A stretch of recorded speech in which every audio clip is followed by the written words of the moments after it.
পিলখানা হত্যাকাণ্ডে জড়িতরা এখনও বহাল তবিয়তে আছে বলে অভিযোগ করেছেন শহীদ পরিবারের সদস্যরা। বিডিআর হত্যাকাণ্ডের তদন্ত প্রতিবেদন দ্রুত জনসম্মুখে প্রকাশের দাবি জানান তারা। নিরাপত্তা শঙ্কা উল্লেখ করে শহীদ পরিবারগুলোর নিরাপত্তা নিশ্চিতেরও দাবি জানানো হয়েছে। 2009 সালের 25 ও 26 ফেব্রুয়ারি সীমান্তরক্ষী বাহিনী বিডিআরের সদর দপ্তরে নৃশংস এ হত্যাকাণ্ডের ঘটনা 11 মাস ধরে তদন্ত করে প্রতিবেদন তৈরি করে জাতীয় স্বাধীন কমিশন। নৃশংস হত্যাকাণ্ডের ঘটনায় দলগতভাবে আওয়ামী লীগের সম্পৃক্ততা পেয়েছে জাতীয় স্বাধীন তদন্ত কমিশন। তারা বলছে এই ঘটনার মূল সমন্বয়কারী ছিলেন তৎকালীন সংসদ সদস্য শেখ ফজলে নূর তাপস।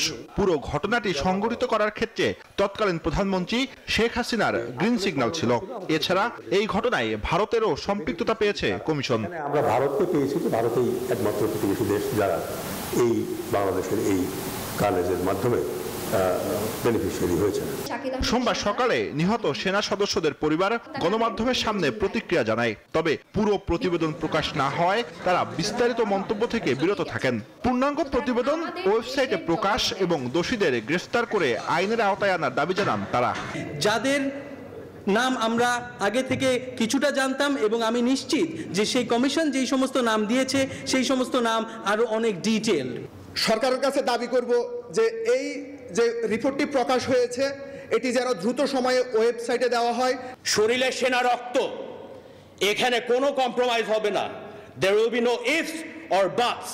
এদের বিচারের আওতায় নিয়ে আসতেই হবে। সংবাদ সম্মেলনে পরিবারগুলো গত 1 বছরে তদন্ত কমিটির কাছে দেয়া তাদের সাক্ষীর কথা তুলে ধরেন। জানান ঘটনার পর থেকেই তারা নিরাপত্তাহীনতায় ভুগছেন। একটা ফ্যাসিস্ট সরকারের পতন হয়ে যাওয়ার পরে আমরা তখন নিরাপদ বোধ করতাম না, কথা বলতে আমরা তখন ভয় পেতাম, এখনো আমরা ভয় পাচ্ছি।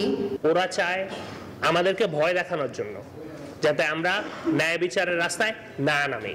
আমাদের বাবাদেরকে শহীদ হিসেবে ঘোষণা করার কথা, ওইটাও এখন পর্যন্ত পাস করা হয়নি। এত কিছুর পরে, এত আইডেন্টিফিকেশন কথা, এত কাহিনীর পরে এই জিনিসটা এত ইজিলি কেন পাস হবে না, ওইটাও আসলে আমাদের ভাবার একটা ব্যাপার। একই সঙ্গে বিডিআর হত্যাকাণ্ডকে রাজনৈতিকভাবে ব্যবহার না করার আহ্বান জানান তারা। Zubair Sunny, news 24, Dhaka. Bashundhara public school and college 2026 শিক্ষাবর্ষে ভর্তি চলছে।